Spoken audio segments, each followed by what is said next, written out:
ქრისტეს მიერ საყვარელნო, მამანო, დედანო, ძმანო და დანო. თემა დღევანდელი ჩვენი საუბრისა გახლავთ სწავლება ქრისტიანული სწავლება საშინელი სამჟავროს შესახებ. როგორც ჩვენ უკვე არაერთხელ აღვნიშნეთ, ბოლო 3 ვიდეოული სწორედ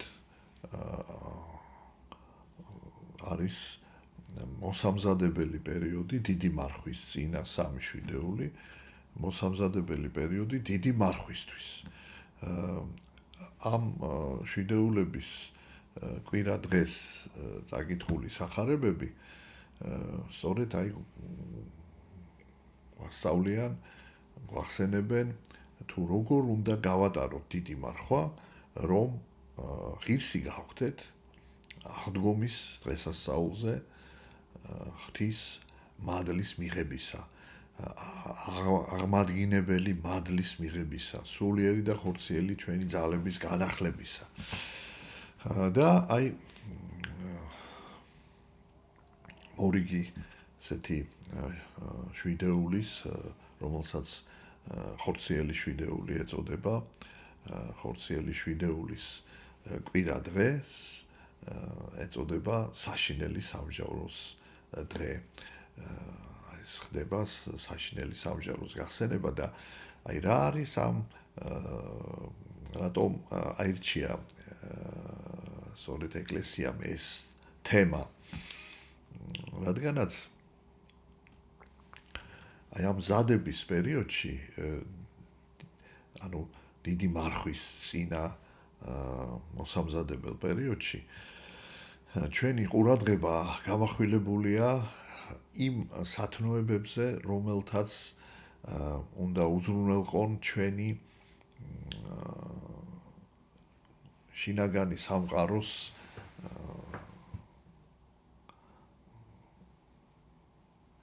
განწმენდა და მისი იმ მდგომარეობაში ჩაყენება, რომ შეეძლოს მიღება ღვთაებრივი მადლისა, განსაკუთრებული მადლისა, აღდგომის მადლისა. და აი რა არის ეს სათნოებები? აი კიდევ ერთხელ რო გავიხსენოთ, ეს სათნოებები არის ესე იგი პირველ რიგში ეს არის სიმდაბლე, რომელიც ნიშნავს ადამიანის მიერ საკუთარ თავში არსებული არასრულყოფილების დანახვას, ხედვას, ანუ ადეკვატურ შეფასებას, საკუთარი თავის ადეკვატურ შეფასებას. რაც ნიშნავს დაბალი?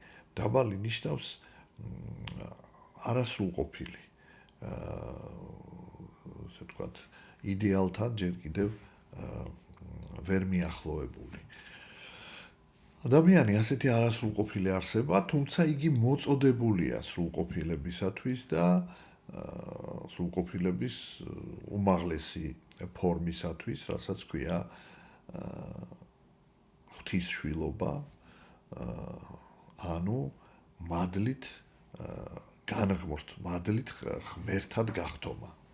არა ბუნებით, რამე თუ ბუნებით ადამიანი ყოველთვის იქნება ადამიანი, იგი ბუნებით ღმერთი არ უნდა გახდეს, ვერ გახდება, მაგრამ მადლით იგი ემსგავსება ღმერთს, ამიტომაც შეიქმნა ადამიანი ხატად და მსგავსად ღვთისა.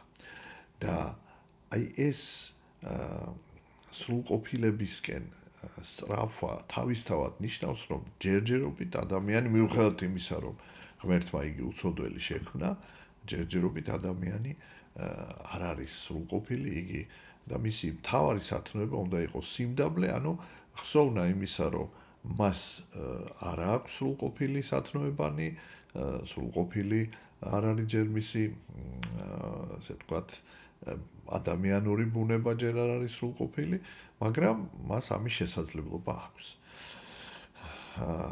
ასეთი იყო ადამიანის სამოთხეში. და მას შემდეგ, რაც მან დაკარგა კავშირი ღმერთთან, ბუნებრივია მისი არასრულყოფილი ბუნება კიდევ უფრო მეტად დამდაბლდა და კიდევ უფრო მეტად, ესე იგი, მიიდრიკა ესე ვთქვათ, არასათნო ცხოვრებისადმი, რაც ნიშნავს ცოდვილი ცხოვრებისადმი. და ასე გრძელდებოდა ათასწლეულები, სანამ მაცხოვარი არ მობრძანდა და კვლავ არ გაუხსნა გზა სასუფეველისაკენ, ანუ რას ნიშნავს სასუფეველისაკენ გზის გახსნას? ანუ კვლავ მისცა შესაძლებლობა ადამიანს, რომ მისი სული შეერთებოდა ღმერთის სულს და კვლავ განეახლებინა ის რასაც მოსწყდა იგი სამოთხეში, სრულყოფის პროცესში ყოფნა, ანუ განხრთობის გზაზე სვლა და აი ამ ღვთისმშვილობის დანიშნულების აღსრულების შესაძლებლობა დაუბრუნა იესო ქრისტემ ადამიანებს, მათ, ვინც რასაკვირველია იგი აღიარეს, ვინც ირწმუნეს იესო ქრისტეს მაცხოვნებელი მადლი, მათ ეძლევათ ახალი, ესე იგი, ახალი სიცოცხლე, ანუ რა არის ეს ახალი სიცოცხლე? ეს არის სრულიად განკურნებული, სრულიად განწმენდილი სული, რომელიც ცოდვებისგან თავისუფალია. აი ეს თავისუფალი ცოდვებისგან სული, რომელშიც დაივანებს მადლი ღვთისა. აი ნათლობა არის ერთის მხრივ განწმენდა ცოდვებისაგან, ხოლო მეორეს მხრივ სულიწმინდის მადლის აი ამ განწმენდილ სულში კვლავ დაბრუნება, რაც იყო სამოთხეში და დაიკარგა. ამიტომ ფაქტიურად ეს არის განხრთობის დასაწყისი და ეს არის დაბრუნება სამოთხეში. ამიტომ ეკლესიას, სადაც ხდება ადამიანის კვლავ შეერთება ღვთაებრივ სიცოცხლესთან, ნათლობის შედეგად, ეკლესია არის ფაქტიურად, როცა ჩვენ ეკლესიის წევრები ვხდებით, ჩვენ ვხდებით სასუფეველის მოქალაქეები. იოანე ოქროპირი ბრძანებს, რომ ეკლესია არის ცა დედამიწაზე. და ამის შემდეგ უკვე მონათლული ადამიანის მიზანი არის, რომ აი ეს სრულყოს თავისი თავი და ეს რომ მოახერხოს, ამის ერთადერთი პირობა არის, რომ კავშირი აი ამ სულიწმინდის მადლთან სულ უფრო და უფრო გამტკიცდეს და არ შეწყდეს, არ დაირღვეს.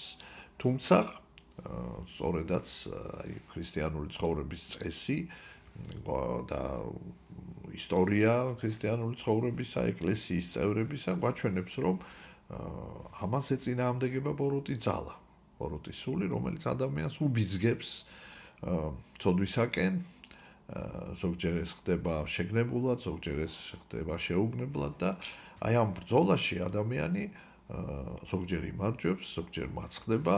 სამწუხაროდ გამარჯვების მაგალითები შედარებით უფრო მცირეა, რამე თუ ასეთი სრული გამარჯვების მოპოვება წუთის სოფელში ერთეულების ხვედრია, თუმცა ისინი ვინც მუდმივად კვლავ ცდილობენ, რომ აღადგინონ ეს კავშირი, ამისთვის დაადგენილია ეკლესიაში აღსარების საიდუმლო, სინანული და შემდგომ სინანულის საფუძველზე აღსარების საიდუმლოში ცოდვების მიტევება, როდესაც ადამიანი კვლავ თავისუფლდება და კვლავ ბრუნდება იმ მდგომარეობაში, მდგომარეობაშიც იგი იყო ნათლობის ჟამს, ნათლობის შემდეგ და ფაქტიურად ეს არის მუდმივი განახლება.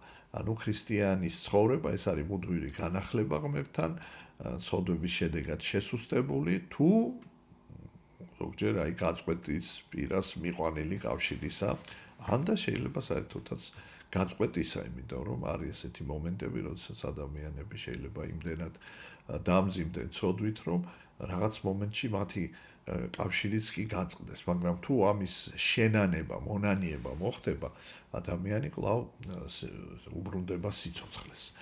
და აი კაცობრიობის ისტორია თავდება საყოველთაო აღდგომით. ანუ როდესაც საბოლოოდ დამთავრდება ცხოვრება დედამიწაზე და ის ადამიანები, ვინც ცოცხლები არიან და ის ადამიანები, ვინც გარდაცვლილი არიან, ყველანი ერთად წარსდგებიან უფლის წინაშე და აი სწორედ აი ამის შესახებ არის ეს სახარება და წავიკითხოთ ახლა ამ სახარების ტექსტი. ეს არის სახარება მათესი 25 თავის 31-დან 46 მოხლის ჩათვლით. და თქვა უფალმა, ხოლო რაჟამს მოვიდეს ზეკაცისა დიდებითა თვისითა და ყოველნი ანგელოზნი მისნი მისთანა, მაშინ დაждდეს საყდართა დიდებისა თვისისათა და შეკრბენ წინაშე მისა ყოველნი ნათესავი და განარჩინეს იგინი ურთიერთობს, ვითარცა იგი მწყემს მან, რა განარჩინის ცხოვარნი თიკათაგან და დაადგინეს ცხოვარნი მარჯვენით მისა და თიკანი მარცხენით.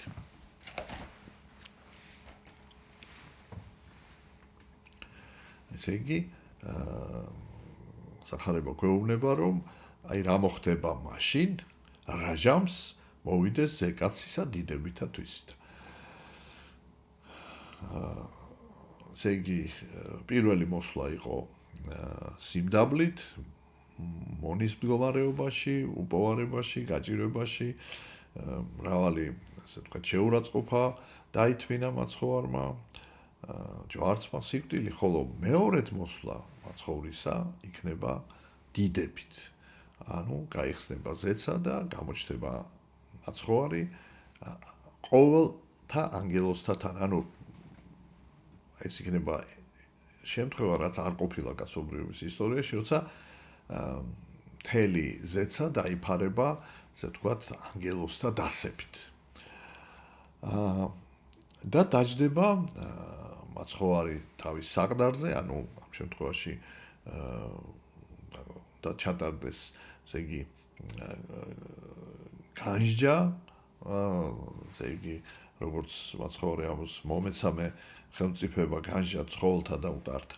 ანუ მაცხოვარი არის მსაჯული, მართვსაჯული, მამა ღმერთისგან, ძე ღმერთს ევალება, რომ იყოს საჯული. რადგანაც ის არის ერთადერთი ადამიანი, რომელიც თავისი ადამიანური ბუნებით დაიბადა უცოდველი და ბოლომდე შეინარჩუნა ეს უცოდველობა.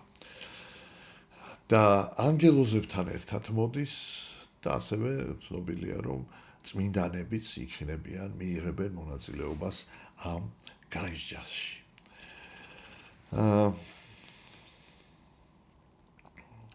და დაადგენს თელს, ასე ვთქვათ, აი ამ კაცობრიობის ისტორიაში არსებულ ყველა ადამიანი წარსდგება უფლის წინაშე და ისინი დადგენილნი იქნებიან ნაწილი, ესე იგი, მარჯვენით, ნაწილი მარცხნით, როგორც მწყემსი გაარჩევს ცხვრებს თიკნებისაგან, აი ესევე იქნება გარჩევა და ცხოვართა უწოდებს ცხოვარებში დადგენილი და მარჯვენით იქნებიან ცხოვარნი და მათი, ესე იგი, ცხოვარში იგულისხმება მართალნი, ხოლო თიკნებში იგულისხმება ცოდვილები. და ესე გაიყოფა მართალი და ცოდვილი. და ამის შემდეგ, ესე იგი, მაცხოვარი ბრძანებს თუ რამ განსაზღვრა გარკვეული ნაწილის მარჯვენით დადგინება და მეორე ნაწილის მარცხენით დადგინება. და ამის შესახებ შემდეგ ვკითხულობ სახარებაში.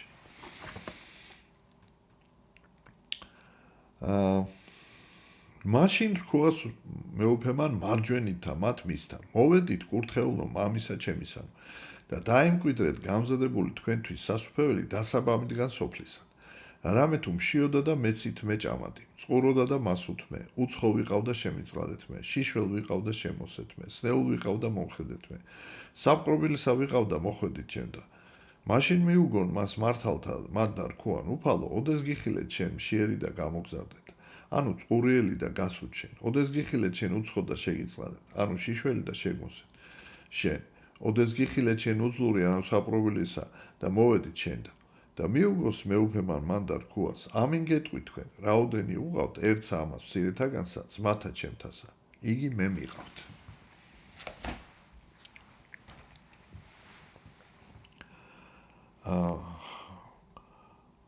ესე იგი მიზეზი თავარი მიზეზი რის გამოც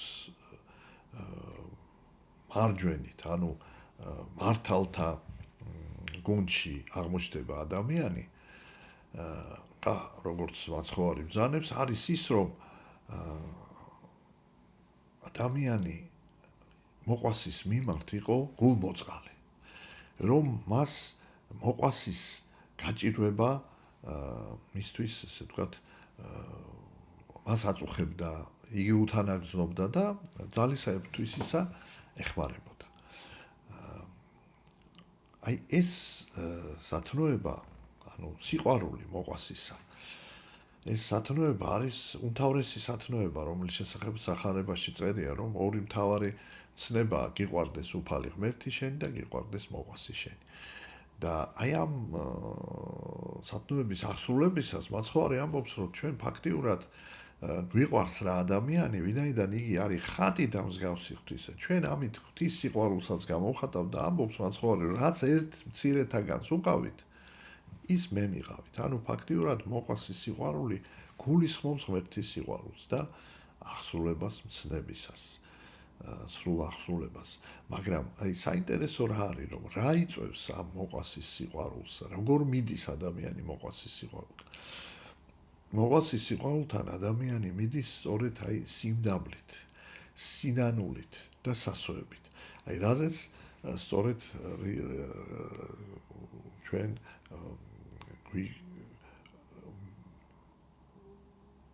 რაც მოვისმინეთ წინა შვიდეულების კვირადღის სახარებების წაკითხვისას ეს არის სწორედ ის რომ ადამიანი თუ არ ეძიებს სრულყოფილებას ანუ არ აქვს საკუთარი სიმდაბლის განცდა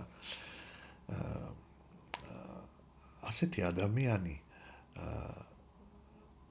მუდმივად საკუთარ თავში აღმოაჩენს ღირსებებს და ღირსებებს აღმოაჩენს იმიტომ რომ თუ მას სიმდაბლის განცდა არ აქვს მას აქვს განცდა ზეგი არა თუ სიმდაბლე ნიშნავს არასრულყოფილების განცდას მას აქვს განცდა რომ მასში არის რაღაც ესე ვთქვათ სრულყოფილი ძალა და აი ამას იჯერებს ადამიანი რომ მასში არის სრულყოფილი ძალა და აი ამ სრულყოფილ ძალას ეფუძნება და ის ფიქრობს რომ ამ ძალას ეფუძნება და აკეთებს სიკეთეს და ეს აზრი არის სწორედ თავარი ტრაგედია როდესაც ადამიანი თავის არასრულყოფილ ბუნებას არასწორად აღიქვამს და აღიქვამს ამას იმიტომ ასე რომ მას ძალიან სურს თავისი არასრულყოფილი ნება განახორციელოს მაშინ როდესაც საღმრთო სწავლება და ჭეშმარიტება ეუბნება რომ მან უნდა განახორციელოს არა ის რაც მის არასრულყოფილ ბუნებას სურს არამედ რაც ჭეშმარიტია და ამ ჭეშმარიტებისაგან გაქცევა არის სწორედ ამპარტავნება და როგორც კი ადამიანი შედის ამპარტავნებაში ის კარგავს უნარს საკუთარი ცოდვების დანახვისას, აღიარებისას და პირიქით საკუთარ თავში ხედავს ღირსებებს, სხვებში ხედავს ცოდვას, იწყება განკითხვა, შემდეგ განკითხვას მოხვება, ესე იგი, როდესაც ადამიანი საკუთარ თავს ეყრდნობა, ასე ვთქვათ, და მას რაღაც ეღობება წინ რისხანება მოხვება, სიძულვილი მოხვება და ასეთ საკუთარ თავს მინდობილი ადამიანი, როცა მარცხს განიცდის, მისი სასოება საკუთარ თავზე იყო და სასოწარკვეთილებაში ვარდება და სასოწარკვეთილებაც ერთ-ერთი გაბოროტების მიზეზი ხდება ადამიანში და აქ უკვე იწყება გულის გაქვევება ადამიანს კი არ უყვარს მეორე ადამიანი, არამედ ამძიმებს მეორე ადამიანი. სულ აქვს დაბეჭდილება, რომ მეორე ადამიანი არის მიზეზი მისი გარკვეული ესეთი არომატებლობისა, მისი, ასე ვთქვათ, რაღაც სულიერი თუ ხორციელი პრობლემებისა და სულ უფრო და უფრო ქვავდება ეს გული და ვინც სიმდაბლით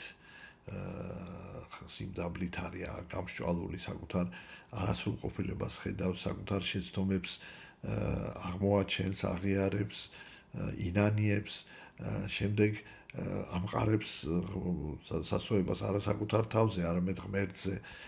ისეთი ადამიანი ძლიერდება თანდათან, იზრდება და მას ეძლევა ძალა სიყვარულისა და რასაკვირველია ასეთი ადამიანი, როცა თავის თავში ხედავს ნაკლს, ის ძალიან ლმობიერია სხვა ცოდვილი ადამიანი, თვითონაც საკუთარ თავში თუ ცოდვას არ ხედავს ადამიანი, სხვის მიმართ ლმობიერი ვერ იქნება.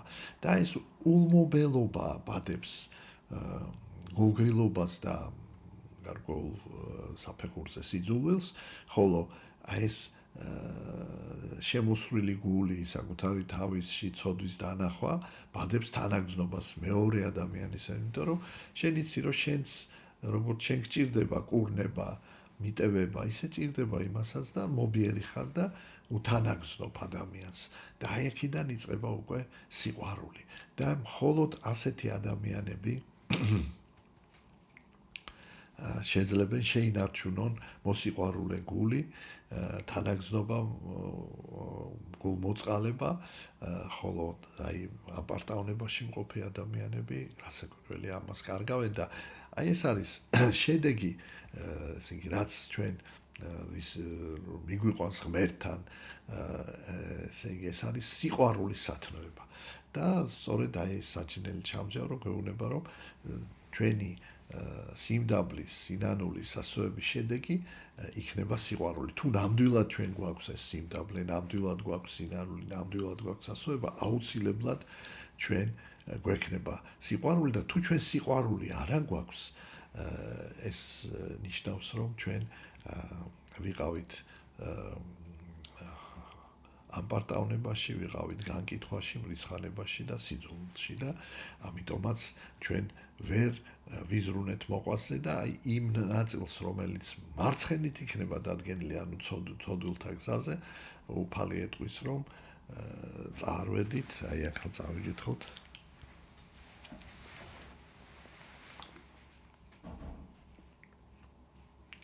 მაშინ რქუას მარცხენითა მათსა. წარვედით ჩემგან წყეულნო ცეცხლსამას საუკუნესა, რომელი გამზადებულარს ეშმაკისათვის და ანგელოსთან მისთათვის. რამე თუ მშიოდა და არა მეცით მეჭამადი, მწყუროდა და არა მასუთმე, უძლურ ვიყავ და საპყრობილესა და არა მოხვედით ჩემდა. მაშინ მიუგონ მათსა და რქუანო, უფალო ოდეს გიხილეთ შენ მშიერი, ანუ წყურიელი, ანუ უცხო ებასა, ანუ შიშლოებასა, ანუ უძლურებასა და საპყრობილესა და არა გმსახურეთ შენ. მაშინ მიუგოს მან და რქუას მათ. ამენ გეტყვი თქვენ, რაოდენი არა უყავთ ერთსა ამას სიეთაგანსა, მე არა მიყავთ. და წარვიდეს ესენი სატანჯველსა საუკუნესა, ხოლო მართალნი ცხოვრებასა საუკუნესა.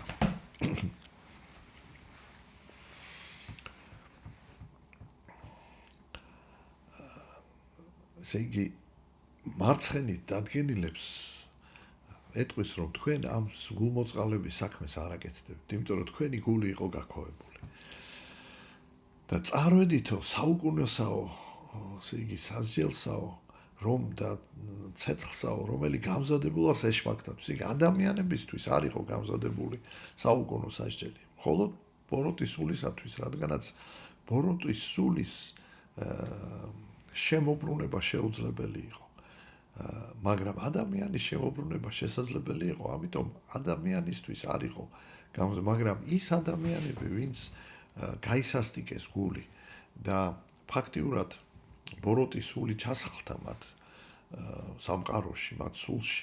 აი ესეთი ადამიანები ბუნებრივია აღმოჩნდნენ შეუძლებელია მათი მხრივ სიყვარული. აღარ შეუძლიათ სიყვარული და ისინი ვერ გაჩერდებიან სათესასუფელოში. ამიტომ მათი მარადიული სამყოფელი არის აი სწორედ ეს სატანჯველი, მარადიული სატანჯველი, სადაც სწავლენ ცოდვილნი, ხოლო მართალნი სწავლენ მარადიულ, ესე იგი, სასუფეველში. ხშირად სიტყვა საშინელი სამსჯავრო აღიქმება როგორც მხოლოდ და მხოლოდ რაღაც, ესე ვთქვათ, უარყოფით ვთქვათ, შინაარსის მქონე სიტყვათ აღიქმება. საშინელი არ არის უარყოფითი და რადგანაც სამსჯავროზე ნაწილი მიიღებს სათასასუფეველში დამკვიდრების ბედნიერებას, ნეტარებას, ხოლო ნაწილი მიიღებს საჯელს. საშინელი ქვია არა იმიტომ, რომ იგი სჯის, არამედ იმიტომ, რომ იგი არის ადამიანის სულიერი სამყაროსათვის სამყაროსთან აღმატებული, რომლის გაძლებაც ადამიანს უჭირს, აი ამის აღქმა, როგორც სიკეთის, ასევე რასაკვირველია, სასჯელის აღქმა მისთვის ძნელია და არა მარტო სასჯელის, სიკეთის აღქმაც ვერ იტევს, აი მაგალითად არის გამოცხადებები, სადაც წმინდანები ძველ აღთქმაში იხილავდნენ უფლის დიდებას და ესე იგი სრულიად, თქვათ, ეცემოდნენ, თქვათ, მიწაზე და ასე ვთქვათ, კარგავდნენ ხშირად ცნობას კარგავდნენ, ძალას კარგავდნენ, აი მაგალითად ფერისცვალებისას, როცა მაცხოვარმა ფერი იცვალა, მოწაფეები უგონოდ დაეცენ მიწაზე და იყვნენ ვითარცა მძინარენი. და ასეთი მრავალი მაგალითია და ეს იმას ნიშნავს, რომ საშინელი ნიშნავს აი მაგალითად ზიარება. ეს ხო წარმოუდგენელია რა ხდება, როგორ შეიძლება რომ იესო ქრისტეს ხორცი და სისხლი შემოვიდეს ადამიანში, ღმერთი შემოვიდეს ადამიანში და დამკვიდრდეს. ამიტომ მას ეწოდება საშინელი და შესაძრწუნებელი საიდუმლო. ანუ საშინელი სამსჯავრო ეს არის რაღაც ისეთი, რაც ადამიანის სულიერ და ფიზიკურ ძალებს აღემატება, მაგრამ ერთათვის ეს არის სწორედ აი ეს აღმატებული ნეტარება, რაც მისთვის აქამდე უცნობი იყო, ხოლო მეორეთათვის ეს არის აღმატებული სასჯელი, რაც ასევე აქამდე უცნობი იყო. და ამით ჩვენ კიდევ ერთხელ გვახსენებს უფალი, რომ ჩვენ ვემზადებით რა დიდი მარხვისთვის, დიდი მარხვა თავისთავად არის მომზადება აღდგომისათვის და რომ მიზანი ჩვენი არის აღდგომა და ყოველი აღდგომა ეს არის მომზადება საბოლოო, საყოველთაო აღდგომისათვის, რომ აი ეს მარადიულ ცხოვრებაში დამკვიდრება, რომ ეს არის ჩვენი მთავარი მიზანი. ანუ ფაქტიურად ეს სახარება ჩვენ გვახსენებს კიდევ ერთხელ ჩვენს მთავარ მიზანს, საყოველთაო აღდგომას, მარადიული ნეტარი ცხოვრების დამკვიდრებისათვის მზადებას და 8 წელს რომ დავიმკვიდროთ მარადიული ნეტარი ცხოვრება. ღმერთმა დაგლოცოთ და ღმერთმა მოგცეს ძალა კიდევ ერთხელ გავაცნობიეროთ აი უფლის სწავლება ჩვენი აღდგომის დღესასწაულის მნიშვნელობის შესახებ და საყოველთაო აღდგომის მნიშვნელობის შესახებ და გავხდეთ ღირსი მარადიული ნეტარი ცხოვრების დამკვიდრებისა. ამინ. ჩვენთან არს ღმერთი.